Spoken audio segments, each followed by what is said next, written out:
But so I watched a little bit of Dance Moms. Um, yeah, that's probably about it. Okay. What's the last series, like dramatic or comedy series that you've watched? I know I watched I'm up to date on Ozark. I watched all of that. Yeah, that's good stuff. I watched most of, I think before that, I watched a lot of the Walking Dead seasons. I don't think I watched the last two or three. Just kind of got stupid, but I enjoyed those. And I just stay away from some others that people are like, oh, you got to watch this. Oh, I watched The Wire. Is that the one with had Woody Harrelson? Yeah. That was badass. No. With Woody Harrelson, it was Woody and it was Woody and McConaughey. Yeah. True crime. True Blood. Crime. Oh yeah. No, not True Blood. True Crimes? True Crime. I don't think I watched Wire. That doesn't sound right. Wire might be the one I heard is amazing. The Wire's about crack and heroin dealing in Baltimore, early 2000s. That's a great show. Like inner city drug dealing. That's a great show. But that's like the police force and the newspaper and the city government fighting against the street kingpins. That's a great show. Phenomenal. No, I know that the show you're talking about. There was a second season of it with all the different characters, and it wasn't nearly as good. But yeah, exactly. Woody Harrelson, McConaughey. That first year was real good. Period. Yeah, it was True Detective. True Detective. That's it. I like to watch more of the documentary stuff. So I think we brought it up on this show. I watched that Cocaine Cowboys about those guys down in Miami. That's good shit. That is good stuff, man. Dude, Mickey was a pilot or whatever. That white dude, just like red hair, fucking rosy cheeks. He's just flying planes full of cocaine. Great stories. Those guys are racing boats. I want to welcome everybody in. Welcome into your weekly TBC Live. Welcome in. We still have not hit 600 subs for this week, so probably going to push our drawing back to next week. We had a lot of people drop off. Again, the stats are not great for our viewership. We have still 85% of the people watching the show are not subscribed. That's insane. But I can't do it for you. You have to want to do it. So tonight, what are we talking about tonight? What do you guys want to lead off with? You want to go, I don't know, spring game as a scrimmage? You want to go Larry Johnson versus Jim Knowles? You want to go opponent win percentage schedules for everybody? Ryan Day era betting lines. We got early betting lines for the three big games. Hey, let's jump out on them betting lines right now. Let's get it out there. All right, but let me plug this Amazon gift card giveaway real quick. Sure. We want to thank all of our awesome subscribers, everybody that's in. We've gotten a ton of comments, likes, and subscriptions. We had like over 110 subscriptions just in the last 28 days. That's a huge swing. We were usually getting like 30 every 28 days, about one per day. Now we're almost doubling that. So, but you got to be subscribed to win this Amazon gift card. And we're doing this every 100 subs. When we get to 1,000, we're doing the big $100 gift card when we hit 1,000 subscriptions. So you got to be subscribed, like, and comment on the announcement video. It's in the notes for this, in the description for this video. It's the very first thing you see. So click on that link, takes you to a YouTube video announcing the giveaway, and you have to comment and like that video. Also, obviously, be subscribed to the channel. So jump in there. We appreciate everybody. One entry per person. It doesn't matter how many comments you put in there. And this is YouTube only, just YouTube. Podcast listeners, I recommend you click on that link in the show description, hop over there to YouTube and like and subscribe and comment, of course. So we appreciate everybody. And thanks to our guy, our first winner last week, Super Guppy. Hope you're still here.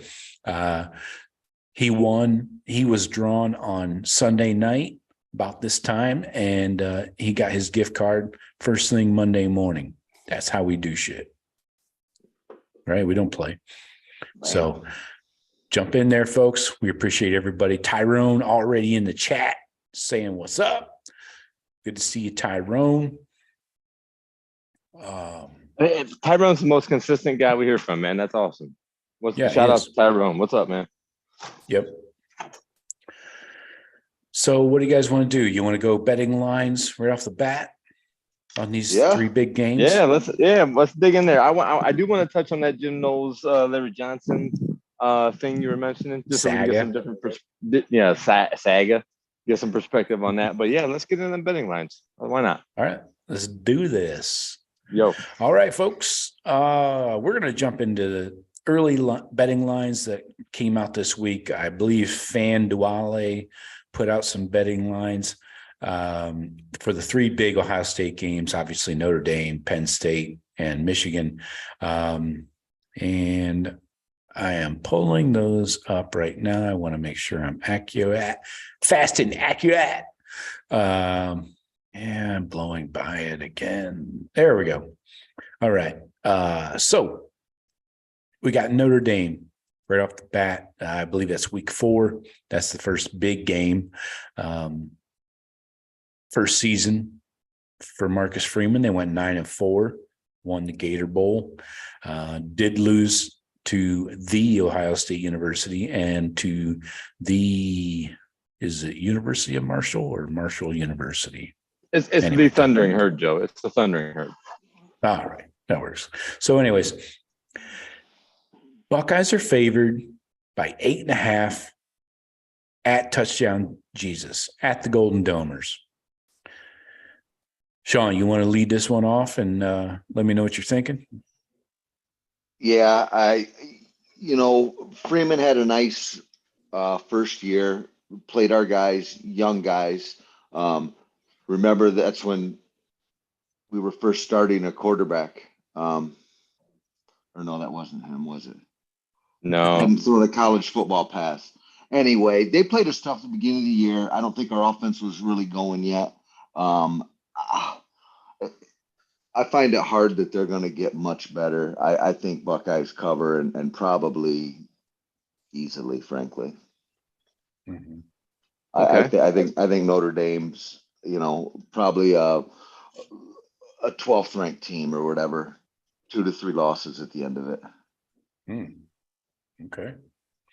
But you got Sam Hartman, the Wake Forest quarterback, coming in there. He's a redshirt junior, so they got another year on him. Over the last 2 seasons, so the last 2 years combined, he is 4th in the country in Power 5 quarterbacks in PFF grade as a quarterback. So behind Bryce Young, Caleb Williams, and CJ Stroud is Sam Hartman over the last 2 years. So this guy's got a ton of experience. And the question is, how does he fit into that offense? Do they have the other weapons around him, right? Yes, and he's probably going to be decent or whatever, but I think there'll be growing pains. I don't think didn't their OC or something go somewhere else, or what's going on with that offense? Went to Bama. I think they're still trying to fill that role, right, Jeff? Yes, I have not heard. A couple of deals have fallen through with the Utah OC. I don't think they've named an we OC talked about yet. that last week. Yeah, I don't think they've named one yet. Yeah, I've got questions about Notre Dame's OC search, so they're still looking. So that's a concern to me, and I just feel Ryan Day needs this game. I think this team's going to be ready. We've lost the last 2 big games we were in. That's a good point. I think Ryan Day needs us. I think we go in there and handle business. So let's go ahead and lay down some predictions. Let's give me your cover, no cover, blowout. How do you Definitely, feel? definitely cover. Would you say it was 7.5? 8.5. 8.5? Yeah, no, Away game too. I'm covering. I think I'm expecting our D to be better. I'm thinking something in that 42-20 range. Okay. Okay. That's just me though. Yeah, Hey, that it is is just you.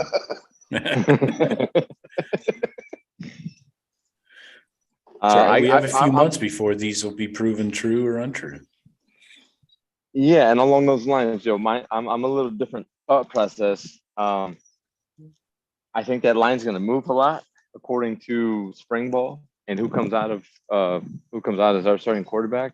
Now, obviously, they're probably just assuming whichever guy wins the spot is going to be, a Heisman type candidate. If he's a quarterback at Ohio State. So I'm thinking, I think that line's going to move. I think it's going to come down as we get closer to the season, as Hartman maybe shows out in spring ball and they start showing maybe some more explosiveness. I think that line comes down.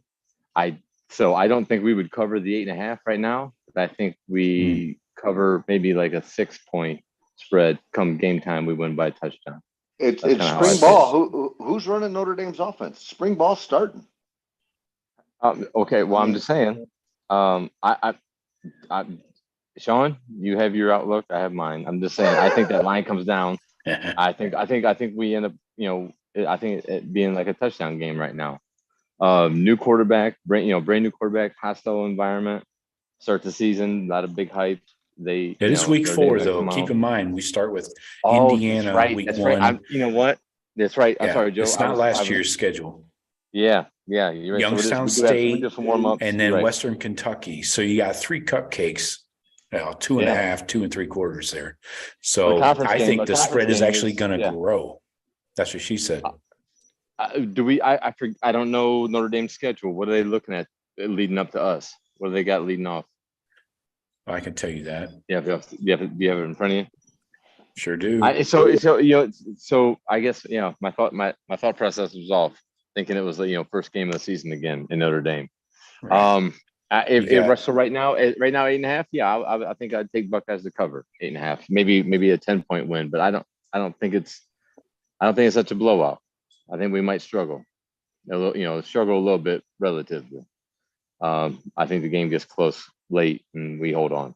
Vegas is obviously concerned. They got us 8.5 favorites at Notre Dame. I mean, I think they're expecting Notre Dame to suck ass. To be honest, you typically factor in the 3 to 4 points for the home. It's different Phil Steele has specific numbers for every home field advantage, and it's different. Like Ohio State is like 4.5, but Notre Dame, I don't know what theirs is off the top of my head, but typically it's 3 to 4, somewhere in that range. So if the Buckeyes are getting 8.5 right now, you could say that's almost a 2 touchdown game. Which to me, when you're getting up to 2 touchdowns and more, you're throwing darts at the board. You're expecting a blow. I mean, I'm expecting a blowout from what I'm reading. So anyways, Jeff, you asked about Notre Dame's schedule. They do have this awkward August 26th game. That must be like the Thursday before Labor Day against Navy. Navy's coming in. Then they got Tennessee always State. Always a problem. Fucking midshipman. Yeah. Then Notre Dame goes to NC State. Not a cupcake. Yeah, I would say not a cupcake. Then Central Michigan, and then Ohio State. So we are actually their 5th game on the schedule, whereas on our schedule, it's week 4 because they have this early, week 1 weird thing. Okay. Where is this? Is this Aviva Stadium? What the fuck? Aviva? Oh, this is overseas. Notre Dame playing overseas? In Dublin. They're not playing. Yep. In Dublin. Yeah. The Navy. We're sending our Navy back to Ireland. We're going to Jesus apologize for our wrongs that we sent last year with Northwestern and Nebraska or whatever the fuck that was. Yeah. Right. Who are they playing there? Navy and Notre Dame are playing in Dublin, Ireland. You're kind of August screwing Navy 26th. there. You're kind of screwing Navy there, aren't you? Like sending the Irish home. I mean, But they got the transportation part knocked out. They're on point with that. So Right. they got their own ride and everything. It's bunch fine. of soccer hooligans going to the football game. Shit. Yeah. They should Yeah. pull up in like three naval battleships and just dock up and like boom. What's up, bitches? We're here. Oh Yeah. shit, is this an invasion? What do we do? Do we I'm sorry. We thought this was Normandy. right? We were way off. We thought we were south. So Jeff, I need a score prediction. Sean gave us one, so I feel like we need to follow suit. 8.5. All right, so all right, we'll go. I don't know, for 40-28. I think it's probably close to a 10-point game actually. And we still get the cover. I don't think that spread's growing above double digits. If it gets to 10.5, leading up to the season, I might lean on a 10.5 cover, but I figure around a 10-point victory. That's what I'm picturing. Sam Hartman, he's legit, man. If he gets back to his 2 years ago form, he's a legit quarterback. He was averaging 48 points a game at Wake Forest. So if he's healthy, it's a big issue. It's a big question, but if he's healthy, he can get that Notre Dame offense going. I think he's gonna be a drastic improvement from what they had behind what we were facing last year. Oh yeah, It's a lot to put on the kid to call his own plays. It is, but offense. Well, Sean, he's not going to be calling his own plays. You know that by now. But as long as we don't lose Marvin Harrison to a hamstring injury, a quarter into the game, we're going to be okay. You know what I mean? Speak that into existence. I mean, up there. I call that an NFL injury. 90% of our offense the first week of the season went out the window real quick. All of a sudden, as long as we don't have to deal with that again with a new quarterback. Because that could be catastrophic, to whoever's starting, Devin or Kyle. You lose one guy, and then you don't have. We're not going to have a Marvin Harrison behind a Jackson Smith like we did last year. All right, let's keep it moving. So, we don't need to dwell on this game that's not being played for 5 months. All right, gotcha. I'm going 37-17. I think this is going to be easy 3-touchdown victory for the Buckeyes. I don't think it's going to be a high scoring game. That's why I'm going 37 for the Buckeyes. Marcus Freeman still is going to have a decent defense regardless of who's playing. But I think the Ohio State defense is taking another step up in, not necessarily national rankings, but you're not going to see those explosive plays like you did the first series last year against Notre Dame. We're not going to. Yeah, you like to think, right? You like to think there's an improvement there. All right, so Penn State comes to town. That is, hold up. Penn State Halloween, is right? coming to town October 21st. No, that's not Halloween. Before Halloween. So Buckeyes are favored by 8 at home. Penn State won 11-2 last year, won the Rose Bowl, beat Utah. Good season for them, but Sean Clifford is moving on, going to go ahead and accept his Social Security and cash in on that pension. Drew Aller, the 5-star Ohio guy, is going to be the guy from day one. So he's going to have a half season here really to build up and get some experience. They got a left tackle that's a projected first rounder. They got a first round edge defender, Chop Robinson. Give me the chop. And cornerback Kalen King. So these guys, they're going to come in loaded. They got multiple stud running backs, so it's going to be interesting. But I still think the spread is accurate, and they screw you on the number. It's an odd number. It's not a typical, 3, 7, or 10. So, Sean, what do you think? Buckeyes favored by 8 at home. Favored by 8 at home. And we don't have any times for these games yet. Right. This to me is a little tougher to pick than the Notre Dame. This is a bigger question mark to me on how these guys could be. Will this quarterback? I was never a Clifford guy. I know he is a gamer and all that, but I didn't think he was a next level guy. It's the question to me is can their new quarterback be a next level guy and get them kind of over the hump? So to me, it kind of all rides on that. If he can't, if he's another Clifford, yeah, expect the easy cover in Columbus, I think. But these pricks always have a way of keeping it interesting with us. Yeah. 8, yeah, I got us covering, and kind of like you said though, Joe, on the last game, I'm a little uncertain more about my 42 number pick because you haven't seen that offense yet and how it's going to look, and Notre Dame is going to be solid.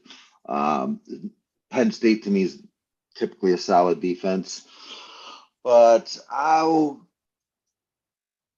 say we cover, but I'm going to go a little 32-21. 32-21. Okay. A little tighter. So she said. All right. Cool. What do you think, Jeff? Low scoring affair as well? Or you think this defense can be had? No more Joey Porter, No, but they've been good. Yes, they've been good. I think they're going to be drastically improved offensively. I think Drew Eller's legit. I think he's going to show to be legit, and that's going to open up their passing game with their stud running backs. And they're physical enough up front. They'll run the ball. They'll line up and beat on you if they can. So, but I mean, I tell you what, to make a score prediction on a game that's 5 or 6 weeks, 7 weeks into a season that hasn't started yet, that's really tough. At 8, you said it's 8 or 8.5. Either way, I say I don't think we cover. I think this is a dogfight at home. Most likely under the lights, unless we made a deal with Penn State, since they didn't put us at night. We don't put them at night. I don't know. That would be the only thing that would stop that. I think it's a blackout in the shoe. And I think, or Scarlet it's a dogfight. Who knows? A Scarlet out, but a dogfight similar to Barrett's last home game against Penn State. That drastic, type of comeback, that furious comeback he had, probably the greatest game he had as a Buckeye. That type of game where it might take a special performance by our quarterback to come back and win by a touchdown. So I say under. I say we don't cover. I think it's a dogfight to the end, especially. What do you got? Either way, at night or in the day. I think Penn State's coming in loaded for bear. I think they can do some damage this year. I think challenge us and Michigan. They might be score shit. It's something possible. 32, 28, 32-30, maybe. I don't know. Something like that. 32-30. Put 32-30 down. Fuck it. Both went with 32. Very random. Yeah. I don't know how I got there because I had and to be honest, I wouldn't even listen to Sean. I didn't even know Sean said 32. My Super Bowl squares were 2-2. I was awesome. How'd that work out? Yeah. Like, all right, come on, 42-42. Keep scoring, boys. It started out touchdown. I'm like, hey. Yeah, it went 7-3, 7-7, 7-7. Yeah. I mean, it's so hard to predict the score. You got crazy shit though. I'm talking about crazy things happening. Safeties and missed extra points. Cats and dogs living together. Mass hysteria. Yeah. I'm going 34-13. I think this is an easy victory for the Buckeyes. I think if they keep that running game under control, Drew Aller does not have the experience. I don't know what he has at the receiver position. Is Parker Washington still around? Yes. Or did he go? And he's got more experience than both of our guys. So I mean, we might be in a dog. I mean, it might be a game where neither team has a quarterback with real experience, when you're facing a top level pass rush and that type of stuff. That's why I thought it would be more of a dogfight. But I mean, would I be surprised if our offense plays like it's supposed to and we win by 20? I won't be surprised. But right now, thinking, it's pretty I even. think, like I said in the Notre Dame game, I think those explosive plays are going to be greatly reduced to less than 5, definitely, but hopefully closer to 0 than anything else. And that is going to be the difference, because this offense is going to score. I don't give a shit who's out there. I mean, look at what we did against the Georgia defense. Penn State's defense is not up to that level. And but we don't have weapons. That we don't have Kyle McCord is going to be just fine. Sean. Or your tackles. Right. We don't have the left tackle. We don't have the tackles. We don't have the quarterback I know that we had against Georgia. It's going to come together. We all think it will, but not knowing, I'm going to guess it's a dogfight. That's, I might, but if I see the first 4 weeks of the season, I might have a very drastic, different opinion. Yeah, I'm not saying that this is going to be my last prediction and last thing on these games. I reserve the right. Oh no, this is it. Reserve the right to update my prediction. This shit's in blood. But yeah, if you want me to throw money down right now on that Notre Dame game, then let's go. That's a win. Really? I don't mind. If one of my books was actually carrying it, I would definitely be on those. But FanDuel was not legal in the state of Florida. No, it is not. Not yet. All right, so I'm going 34-13. Buckeyes roll. So last game we're going to touch on is Michigan. Right now, it is Ohio State plus 1.5 in Ann Arbor. Wolverines obviously 13-1 last year, lost in the playoffs to TCU. Pathetic. Got so many returning players, man. Key players too, like JJ, the quarterback. You got Corum and Edwards, the running backs. You got Will Johnson, the corner. This is a loaded fucking lineup, man, across the board. Oh yeah. There is you go, Sean. Well, I got the Buckeyes covering on this and losing the game 28-27. Ooh. 27-28, I guess. I got you. Yeah, that's kind of been my prediction. That we're gonna lose at Michigan this year. You said that last year. Yeah, you did. The way that they've handled us, and again, maybe I'll update it later, but I still feel we come away with the L. I think it'll be I don't think it's going to be a blowout type of game.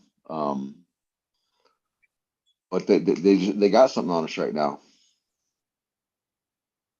Yeah, I agree. We got Tyrone. Tyrone's dropping his predictions in the chat. As soon as we get done with our predictions on this Michigan game, I'll give you a Tyrone's. So Sean has us losing 3 in a row. This one in Ann Arbor, in a tight one. Toy like a toiga. Jeff, what do you got? I'm thinking the same lines as Sean. Really. I didn't like our odds. I didn't before the spread. Just thinking about next season after last season ended. I was like, I think we keep it within a field goal, and I think we lose a fucking heartbreaker in Ann Arbor. Even after the Georgia game, just because I know Michigan's loaded. I know they are. Can we upset them? Yes. So I'm gonna go with the 1.5. That line's gonna be 5 or 6 points both ways, I think, as that season goes on. I mean, you don't know about injuries. You don't know what's going to happen the week before. So, well, all things given, McCarthy to me. All things given, though, more. All things given. I mean, yeah, Sean. It's up to JJ. It's deciding if he takes that next level and he becomes a dominant quarterback. Right now, 1.5. I don't want to take your score, Sean, but I say we cover 30-27 and lose. Wait, what? We lose? No, sorry. We Sorry, don't cover. We don't cover 30-27. Wow. Lose by 3. That's a kick in the nuts right I- there. 2 in a I row. know. What do you got? Come on. What do you got, Joe? I know you're not going that way. Come on. Fuck no. Pull us out of it. I'm going to pull it out, honey. And I'm going to That's B what my he L on said. some T's. Hey, oh, hey. Trying to keep it clean for the YouTube. Happy Sunday night, y'all. Yeah. I'm going 31-27. Buckeyes roll. They go up north. Kyle McCord. Irishman on Irishman crime. McCord versus McCarthy. And McCord stamps his legacy with a huge upset. But he does not Devin Brown. go pro after 1 year. He comes back. Good season, but he's not a Dwayne Haskins. He's not a Dwayne Haskins. He knows he needs to come back and further develop a la a first-year starter in CJ Stroud. Came back and got us to the playoffs again.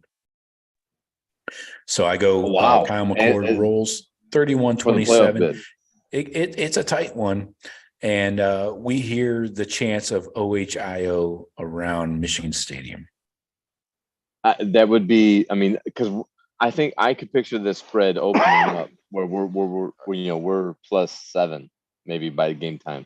Because I picture Michigan rolling through their fucking cake schedule. They probably won't slip up in any big time. I don't know what their road games are and who they're playing across to the west. None of that really matters at all. I think their only losses might come between us and Penn State. Because I know their non-conference is bullshit. So I think Michigan rolls and looks like a machine all year long, and then people are talking as the season goes on. We're kind of heading towards this game again, just like we have for the last couple of years. I think it's going to be, they see us. We're both coming down to the same point, and it's going to be for the league, to play for the championship and everything. But I think that spread might be big because I think Michigan's going to have, record-wise, stat-wise, and everything looking like a machine. And I think if McCord can go up there and pull it off, would be like he'll cement a legacy surpassing CJ, with a big win at Michigan. Maybe not the career stats that CJ would have, and not the Heisman hope maybe, or the Heisman hype.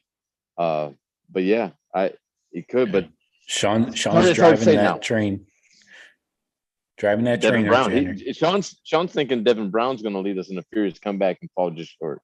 And you're saying McCord's going to win it, and actually no. I think the way I'm seeing it is we're actually winning, and we're winning by 6, and JJ McCarthy comes down the field and scores a touchdown with 8 seconds left and beats us 28-27. That's how I see it. But okay.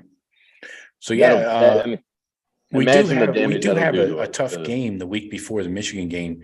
We got Minnesota coming into Columbus, and they're going to run the ball heavy. So that we're going to need to get up early on that team and force them to throw it, because you don't want to be in a late night shootout, getting in a slugfest against Minnesota. They got such a huge O-line. All those guys, I swear, every year they're all super seniors. They're massive. Yeah, that's right. The COVID's just going to run out sooner or later. Shit. Right. They're going to have like seven guys on their offense, 6-year guys. That COVID's just going to catch up soon. Bunch of ice fishermen and shit. They're hardy up there, and it's going to be a noon game. We're not going to make it a Saturday night game and then play a Saturday noon the following week. We're going to have them at noon, and then get done, and then. But yeah, that's you don't want to play a major physical running game type game before your big game, because of the physicality, and you worry about injuries and whatever. So hopefully that doesn't breed a bunch of injuries where we're playing fucking. That's why you get in, get out quick, corners and stuff. Right. Yep. So I got Tyrone's predictions here. Tyrone has Ohio State beating Notre Dame 34-21. Then Penn State he has the Buckeyes 27-24 in a tight one in Columbus, and then 38-27 over Michigan in Ann Arbor. So I like those. I like the low scoring affair he has against Penn State. That's definitely possible. In another tight one. I think Penn State's gonna. I think Drew Aller is gonna be open up their offense more than Clifford could. He's gonna have that inconsistency, turnovers, maybe trying to make too much out of nothing.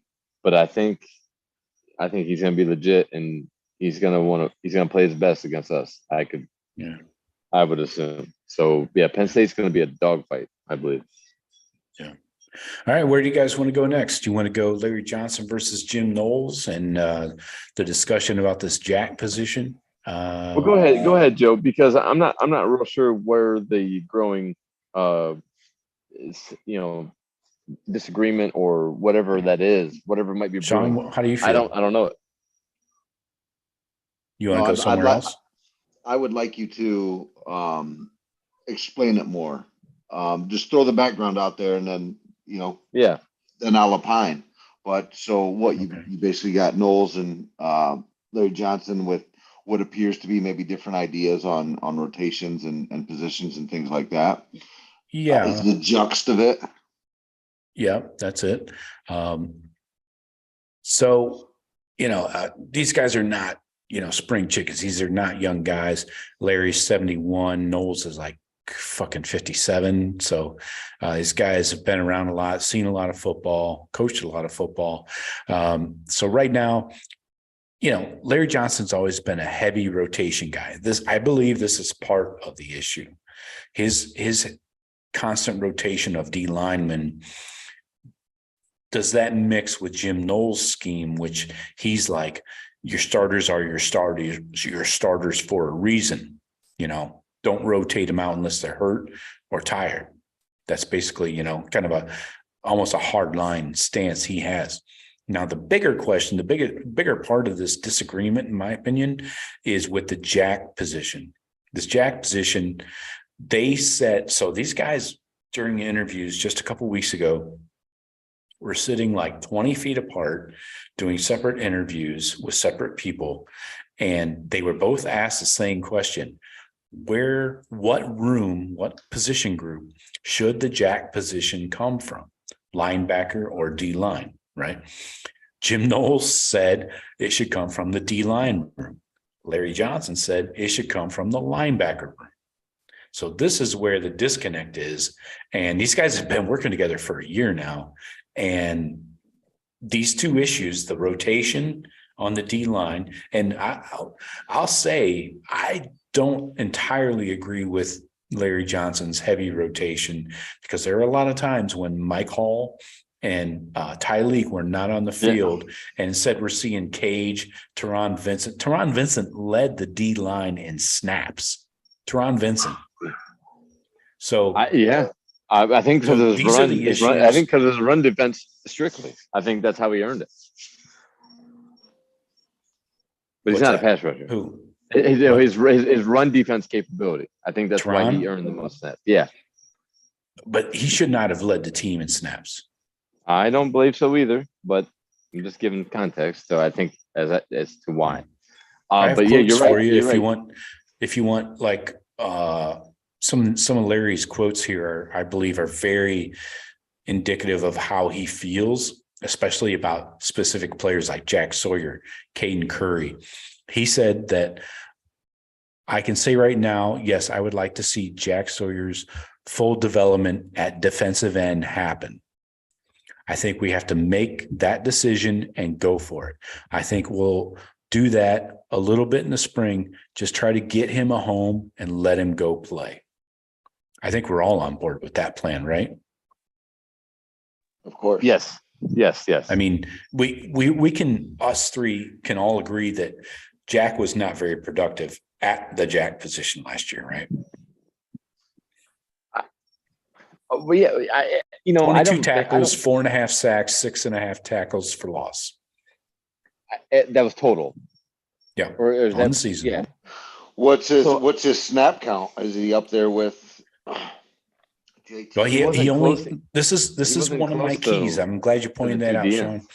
Sean. This is one of the things that sticks in my craw. He had 15 snaps against Michigan, 16 against Georgia. Wow. And the jack position is supposed to be built, according to Jim Knowles, was implemented into his defense as a run stopper. Those are two run heavy teams. Right. Do you guys see it any Now, differently? Am I crazy?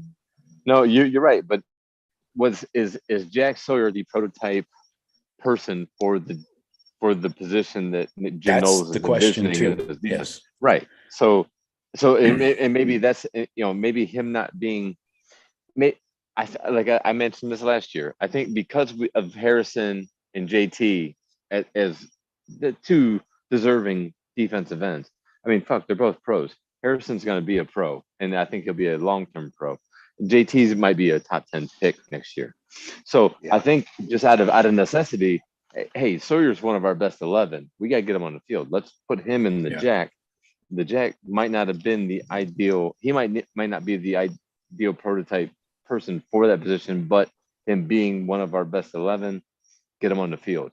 And then just at the end of the year, like you said, Joe, the snaps were cut down. I don't know. I can't explain it because it was maybe Sawyer's not that strong as a floating person against the run. He's definitely not going to be strong in coverage. Obviously, he's not fast enough. Right, and I think with Harrison leaving, I think that leaves Jack Sawyer and JT to be our two bookends, our two main, 90% of the fucking plays are rush ends. I think that's how it should be. Caden Curry's but the jack is strong. basically a weak side DN that floats around. So you're taking one of those DNs out. All right, well then if that's how they want to describe it, then both of those two need to stay on the field, I think. That's the thing. I don't think we fully understand it, because it wasn't productive. I don't think us as observers can understand. I don't even know if the coaches understand how the fuck the jack's even supposed to work. Because I haven't seen it. We don't know how much they got into it. Whatever We don't know how much they showed. And again, this might be much ado about nothing. After they said that separately, now what do they say that they were like, oh yeah, we never talked about it or haven't talked about it yet to figure it out. It might be much ado about nothing. But I'm 100% with Jeff. You have Jack on the field, all the plays that you can, and definitely on every pass down. And he's the D end, right. Him and JT. And they ought to be featured, and they ought to be game wreckers, both of them. Right. And so this is what Larry Johnson said as far as where the jack position should come from. He says it can come from the linebacker position. That's what I'm saying. It's hard to say exactly what's going to happen right now because we haven't sat down and said, here's what we're going to do. But it doesn't have to be from the defensive end position. It could come from the linebacker position. So right there, he says it twice in 3 sentences. He says the jack should come from the linebacker position. So I feel he's dug his heels in and is saying, leave my fucking DNs alone. And also I want to tag this on to the end of that in reference to Caden Curry, who I believe he was repping at the jack in practice. I don't know if he ever actually played it in a game, but he said that, quote, Caden will go into the offseason at number 2 on the depth chart at defensive end. I don't want to move him. I want him to learn how to play that position and play it well. And so I think he's got a good chance to really be a factor for us now as he settles in going into the second year. Okay, so again, that's Larry saying that, right? That's that was Larry's Larry quote, saying that. Okay, what makes you think that Larry Johnson and Jim Knowles hadn't already talked about this, and they've both come to the agreement like, yeah, it probably should be more of a linebacker type of personnel, and they've already talked about this, and Larry Johnson just saying, yeah, and I wanted him back in my room, and that ought to be a linebackers thing. Oh, because you said Knowles said it ought to come from the D line room. Yes, yeah, that's what Knowles said simultaneously almost. Well, That's where okay, so this discussion, this discrepancy begins, is the origin of that position. And Larry obviously does not want his DNs being fucked with, because he feels like Jack should find a home. And by find a home, he means at D end, tag that, and leave him alone. Let him learn that, because he only played it for 1 year as a freshman. But by saying find a home, I don't think that is the end. If he said, if he said the end's his home, he's like, well, we got to find a home for Jack, and maybe he's still up in the air that Jack could fill this Jack. Again, it didn't work. So whatever Jack is, it needs to be different, because Jack didn't work. Right. I think it was Larry's nice way of saying, find him a home, my position group,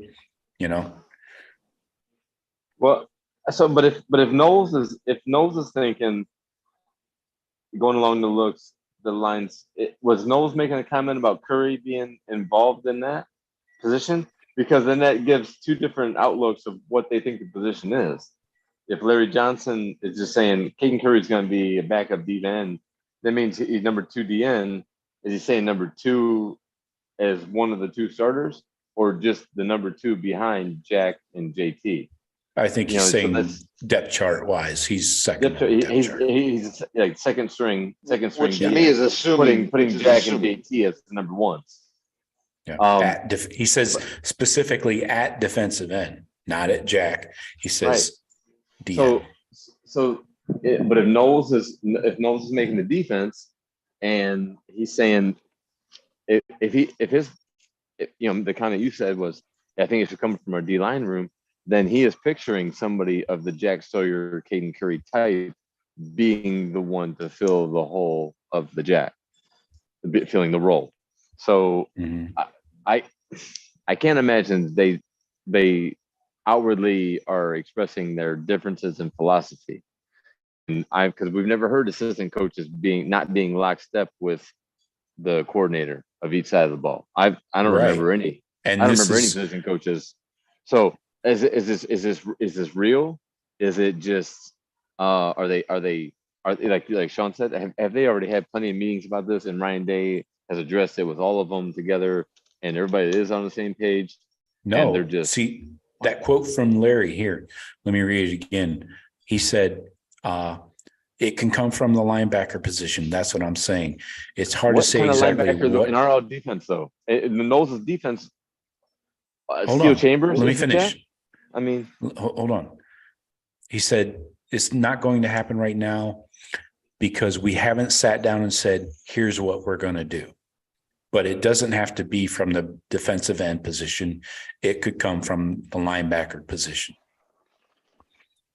So he does say, we have not sat down and said, here's what we're going to do. I don't want to parse sentences. This is sure.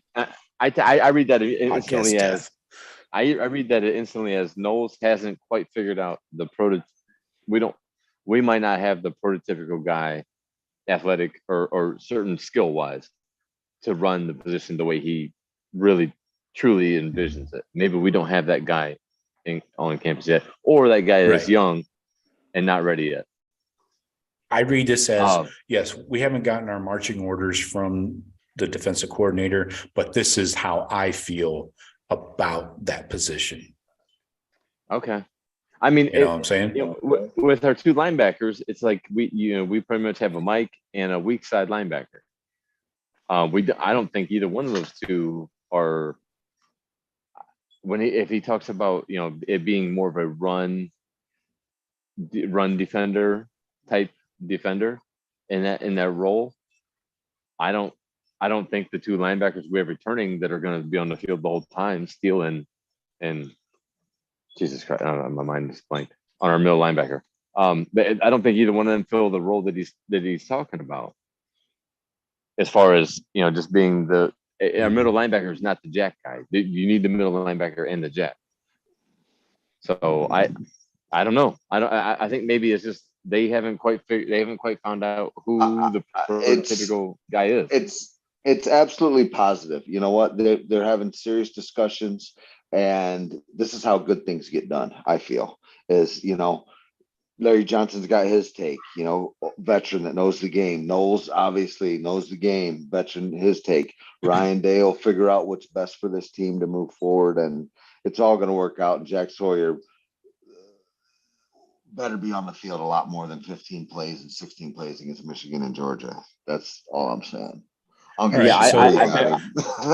I don't give a shit where Yeah, you got him. I agree, Just needs to Sean. be on that. So as three guys who don't know the game, let's give our prediction of who should be the starting jack.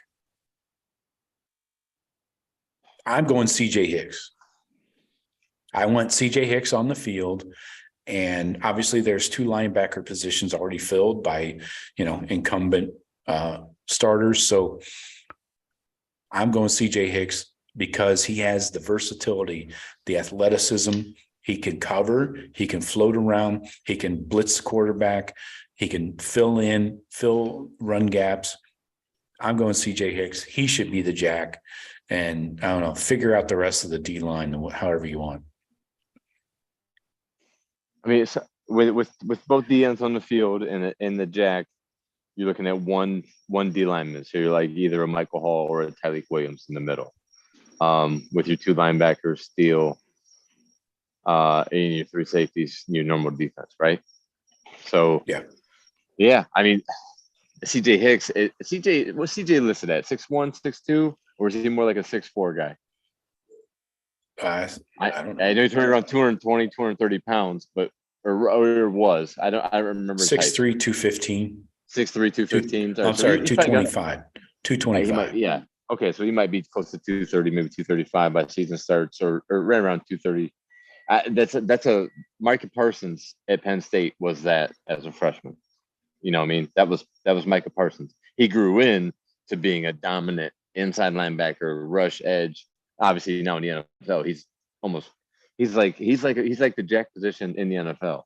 He floats, plays the run, can pass rush off the edge. That's why I say Jack is too big. So, yeah. At 265, right. Jack Sawyer cannot play that type of position.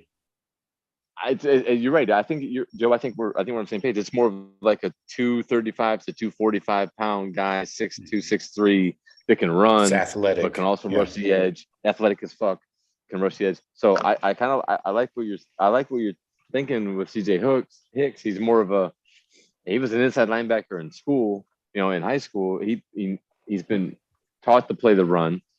He has the instincts for reading guards and reading those run keys.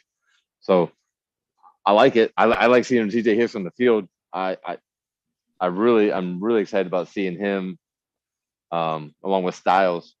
Both of them seeing the field a lot next year. So that would be nice. I think you put Sawyer and Curry and JT as your ends, and you let the three of them rotate and dominate. So I'm with you. Yeah. I'm with you. If that's the case, Sean, what do you think? It seems like who's your sure ideal jack position? Don't worry about who else has to come off the field. Who do you put at that jack position? No, you jumped on the thing right away. I think that's it too. I think this Hicks, to me, he's going to be a huge talent, and it's going to have to get on that football field. So, he waited around last year. I don't think you want to wait around another year with this kid. Let's get him out there and see what he can do. And I'm with you. I think it's him. All right. I still won't put a pin in Lorenzo and Sonny Styles, not Lorenzo Styles. Sonny Styles. As he gets to be a junior, maybe he is 240 pounds, and they just say, well, like the fucking kid keeps his frame's huge. He can carry it, and he just keeps growing. Maybe he goes from 210 to 220 to 240, and then he's the next Michael Parsons. You know what I mean? I could see it by the time he's through the program. He's still, he's still young. That kid is still young, and I don't know. Maybe he fills out great at 215, and he's a safety, and he's their monster safety at the line of scrimmage. But I could picture that. I mean, the dude I've seen, just gene pool wise, his family, they got the frame to do it. He's a big kid. He's And a big kid. You never know how he fills out. And he would I be haven't I think he would be the ideal guy. If he got to 240 pounds, I think he would be the ideal monster. I haven't forgotten about Gabe Powers. He would be my second choice, possibly at that jack position. Is he healthy? I mean, that's the key, right? We don't. We won't. Yeah, we got to see him healthy. And it's his second year. He has not bulked up. He has not bulked up like many people speculated that he would be putting on weight and moving down to a D end position. He's 6'4", 228. So again, very similar to CJ Hicks. So I would not rule him out. He is athletic, even though he's white. Let's not discriminate here. But I just went CJ Hicks because he played virtually every game last year, on special teams. Or and CJ Hicks, the top Carrico. Carrico hasn't even seen the field, man. But CJ's a top 15 dude in the country. I mean, he's the.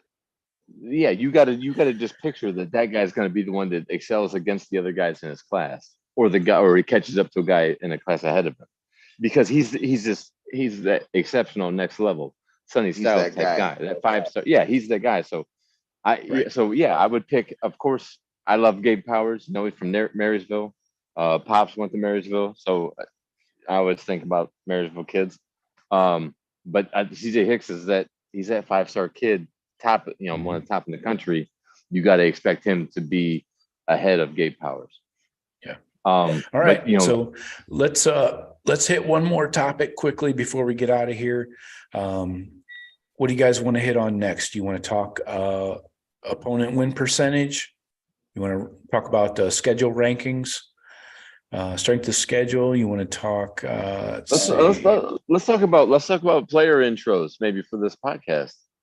You sent us an interesting text the other day about possible people doing intros for the show. Kind of got me excited. Yeah. You want to go ahead and? I enjoy your excitement, Jeff. Like most people. That's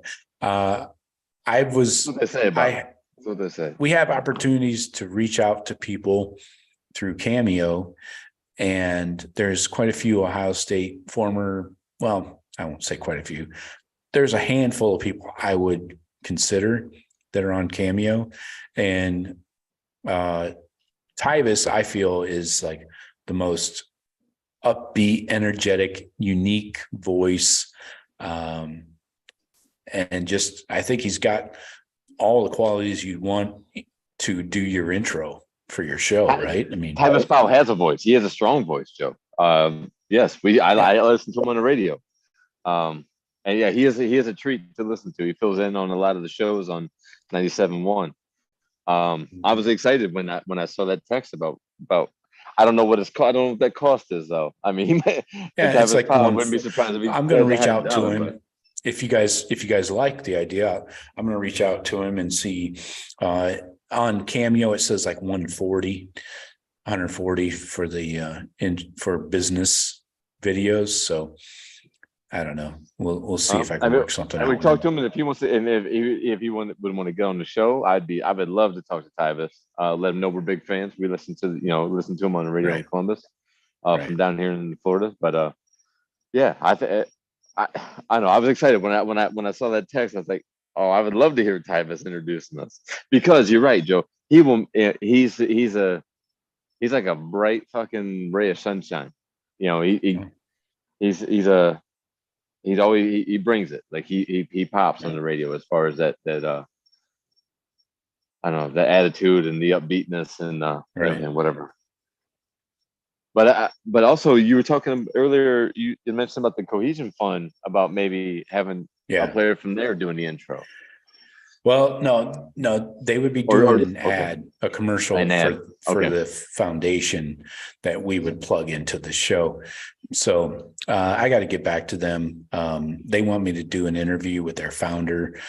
I mean, come on, yeah, we can get him on. I know. I just, I don't know. talking to a necktie isn't a lot of fun. So anyway, what do you think, Sean? What do you think about Tyvus? Did you guys watch one of his videos on Cameo? I did not, but I love Tyvus. Yeah, 100% for it. See if it works out. Of course, that's yeah. Big fans from this show, right? I mean, that's one of our guys. Tyvus has made some plays that will stand in Ohio State history. You know what I mean? Been a part of a national. He's a national title team, and made plays on the way to that national title.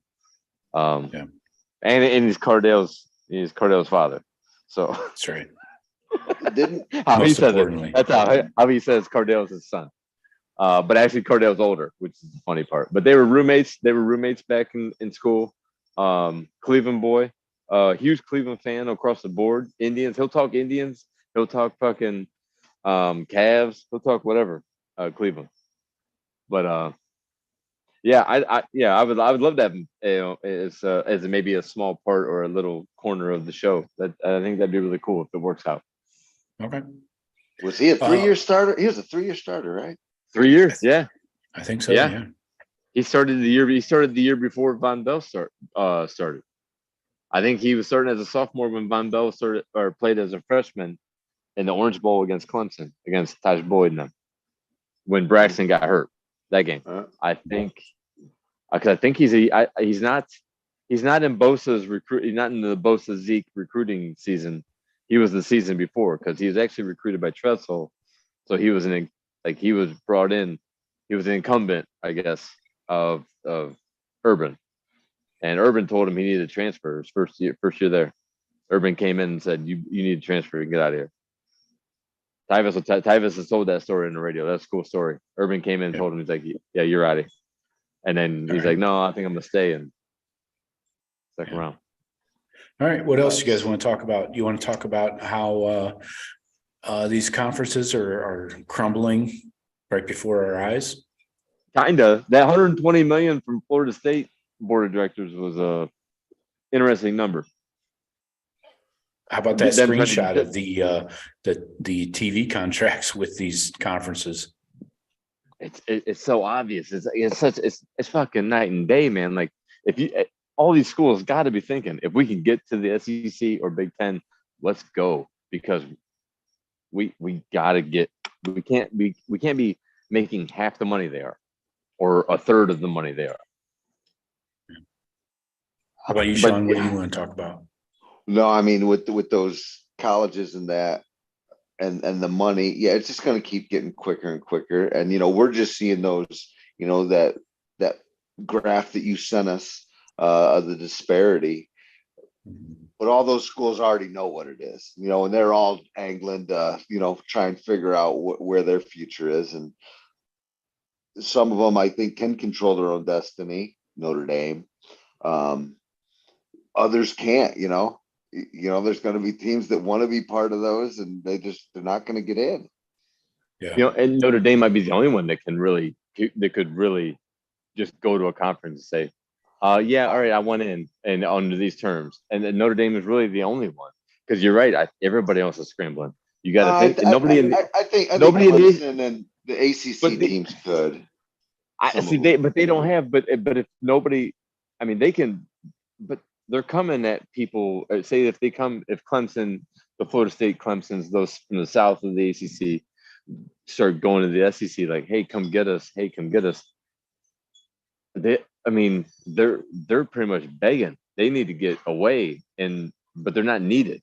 The SEC, right. I don't think Clemson. I need to explain this better to the people.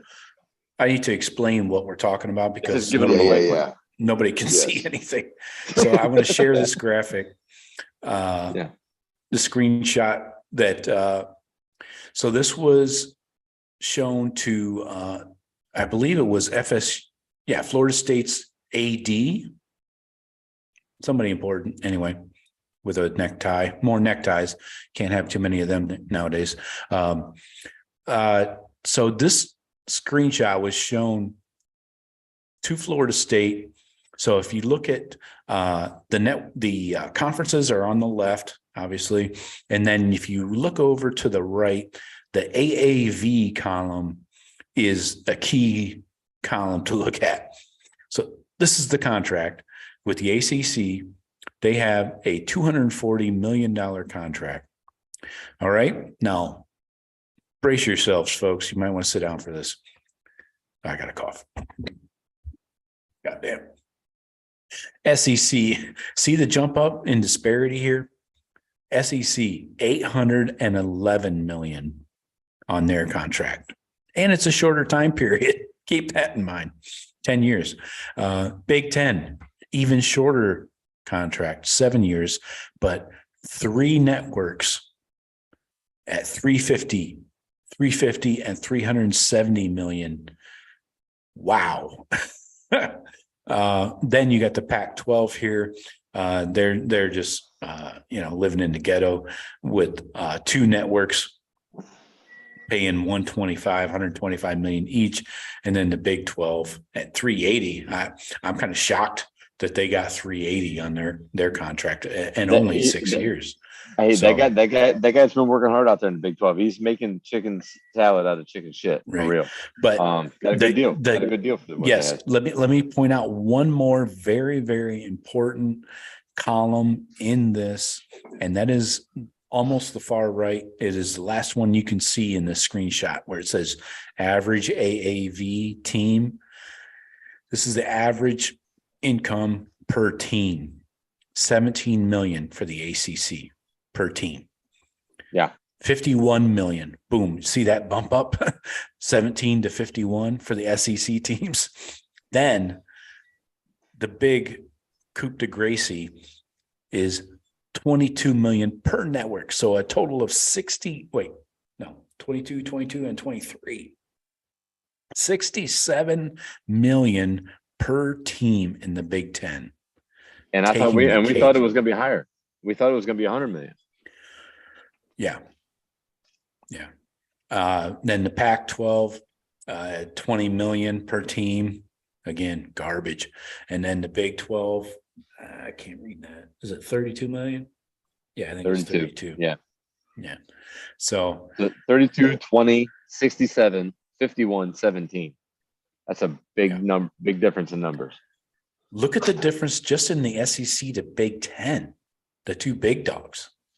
I mean, right now, if you're an FSU, you are calling an empty line to the Big Ten because nobody's at that desk. That desk is, do you want empty. Do you want to get in Florida? Everybody else is here. Every other conference is here. Do you want to get in here? And I don't know why. I mean, we don't have a commissioner. That's a whole nother discussion. But we don't have a guy running point on this right now, or behind the scenes, somebody's running point. But there's not a head to it. We need a commissioner to make these deals to seal them. I think there's probably a lot of talk, back channeling, and as soon as they put a guy in place, deals might get signed. But do they want to grow? Does the Big Ten want to grow? Because it's blatantly obvious that teams are going to want to join if we want them. You know what I mean? If we open the gates, say we want more. Whatever the play is with Notre Dame, and who does Notre Dame want us to team with them? Is it a Florida State? Is it Stanford? Corners of the country, whichever. But Florida's open to the Big Ten, and it's a huge gulf in money, and money talks in that business. You know that. Yeah, Sean, what do you think? If you're the Big Ten, do you consider taking on an FSU regardless of their size or their football program? lack of institutional anything, honorability or whatever. Well, Florida State none of that's shit's cool, man. Hey, let's get it real. My son graduated from Florida State. I've been on that campus a lot. None of that's going to really matter with all the new stuff going on. So that but it's Florida State. Can they Money draw enough? They had their nice little run, but can they sustain? I think everybody's going to be auditioning and applying for these openings if there are any openings. But it's back to what I said maybe when all this started. I think it'll end up being 2 20-team super conferences, and and the Big Ten may end up kicking a couple out to get some of these other teams in. So I don't know. Everything's up in the air at this point to me. Again, a few teams control their own destiny, but not all of them.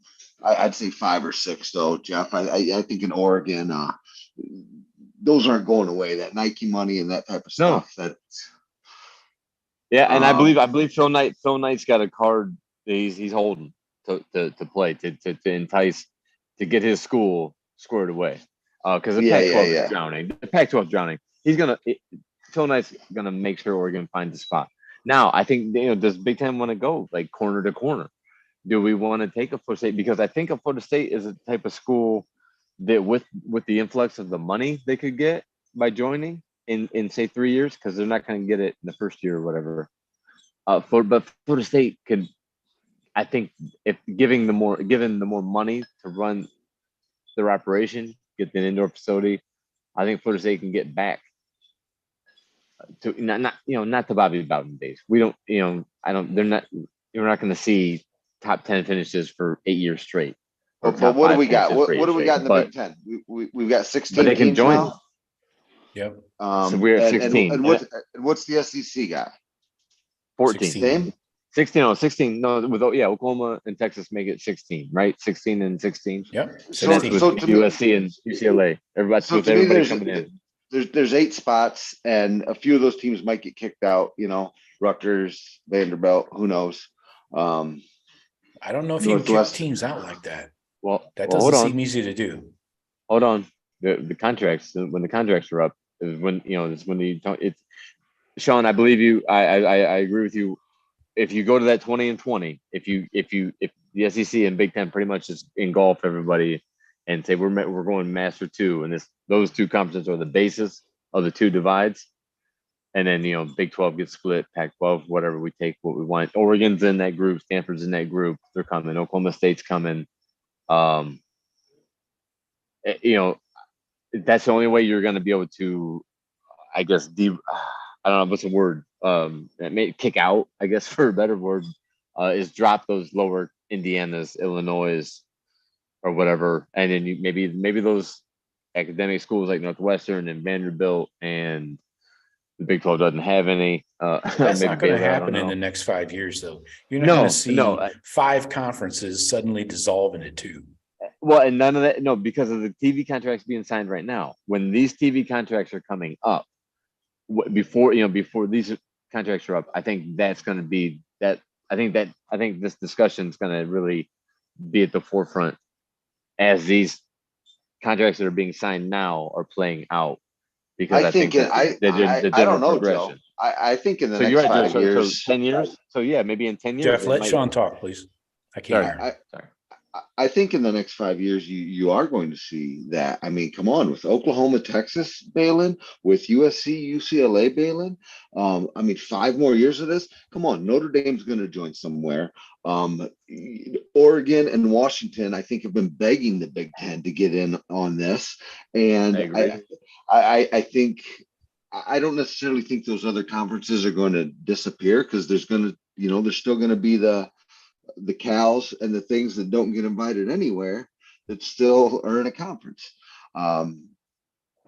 But I think within 5 years, it's going to be the writing on the wall. The only thing that might not be settled by then would be how the ACC gets absolved into both leagues, the Big Ten and SEC.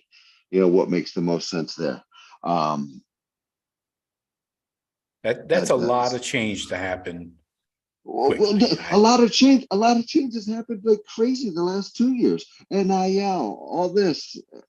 We're going to. Is it next year? We got 1 more year of this playoff. Then we're going to 12 teams. Shit is moving now. So yeah, we'll have all the big dogs coming into the big conferences the first year of the 12 team playoff. And who knows? Yeah, you're right. There's been a lot of change in the last 3 or 4 years. I think it might be, Joe. You look at those TV contracts of those conferences, as those start nearing to the end, I think is when we start seeing maybe more of the talks of the, the super conferences and kind of the lower teams of all the conferences kind of joining their own, because every conference is going to be nationwide. It looks like, or pretty much across the country. So Maybe. there's geographical advantages. I think will be out the window. Yeah, definitely. And Notre Dame will get in when they can. Well, I don't know if they will. Honestly, I think they're kind of missing their boat right now. They had their option. They had their chance last year. I mean, what's funny is, like I tell you guys, I went back and listened to a couple of our shows a year ago, and me and I think Sean, you were out one show, and Jeff and I talked about. It was right after the USC UCLA joining the Big Ten. It was like in, I don't know, May or something, and we did a game of in or out, and we ran through the Pac-12 and the ACC and the Big 12, and we chose what teams we would care to have in the Big Ten, and it was pretty funny. But side note, I don't know where I'm going, but anyways, side note on that. Previous show before that was, I think it was in March, like before spring ball. Sean said that Quinn Ewers would not start at quarterback for Texas. And Jeff thought Bryce Sensabaugh was a running back recruiting target by Ohio State. Yeah. Actually, a basketball player. 6'10" tailback, one and done. Yeah. Exactly. I had to point those things out. But anyways, don't know where Thanks I was for letting going with everybody that. know that we don't know dick. Hey, he how'd he get in there at Texas? Was he the starter from the get-go? Quinn, yeah. No, the boosters made him the You starter. sure? That's how the story was. They had Well, that. are the Right, boosters going to kick his ass the out boosters too? came in and said, "No, we're paying this boy. You better start him." Right. Yep.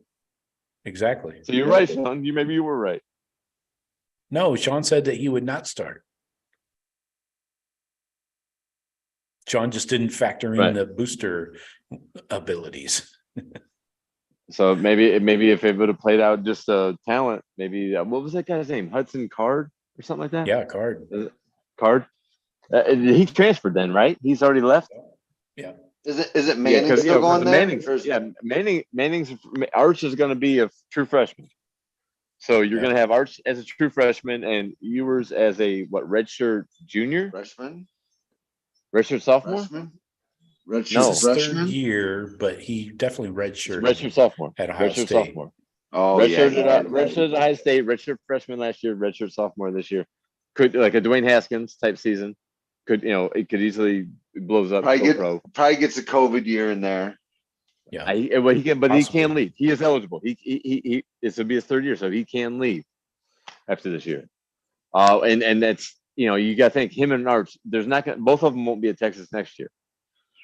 I could guarantee that. I'll put that down, Joe. Mark that.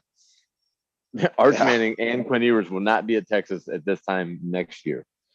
Okay. Guaranteed. Card is at Purdue, by the way. Purdue. He went to Purdue. Wow. Okay. Wow. I can't keep up. You can't keep up with all the quarterbacks, and with this free transfer shit, man. These 5-star quarterbacks are bouncing around, and then all of a sudden you find a 5-star at Purdue. And we got kids at I don't know, kids coming in. Texas got another kid coming in, looking at after Arch already. I can't believe any quarterback would look at Texas for the next 3 years, but it's crazy. There's going to be, there's transfers every year. So there's probably 5-stars that we don't even know about where they end up. Where did DJ Uyunglele end up at? Oregon State.